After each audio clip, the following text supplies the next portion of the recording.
يلا بينا نعمل كبسة باللحمة. هنجيب بصلاية وطماطماية متقطعين مكعبات والبهارات بتاعتنا. هنجيب حلة على النار نحط فيها معلقة كبيرة من السمنة شوية زيت، وبعد كده هننزل بقطع اللحمة هنديها صدمة، وأول ما تاخد لون هنقلبها على الناحية التانية.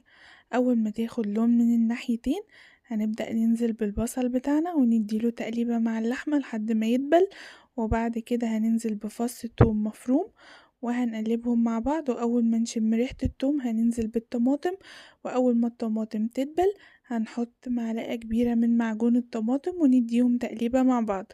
بعد كده هننزل بالبهارات اللي قلنا عليها ونديهم تقليبة، واول ما نشم ريحة البهارات هننزل بمقدار من المية المغلية بس يا دوبك نغطي اللحمة. اول ما اللحمة تستوي هنحط معلقة كبيرة من الملح نديها غلوتين تشرب من طعم الملح، وبعد كده هننزل ب3 كوبايات من الرز. وأول ما الرز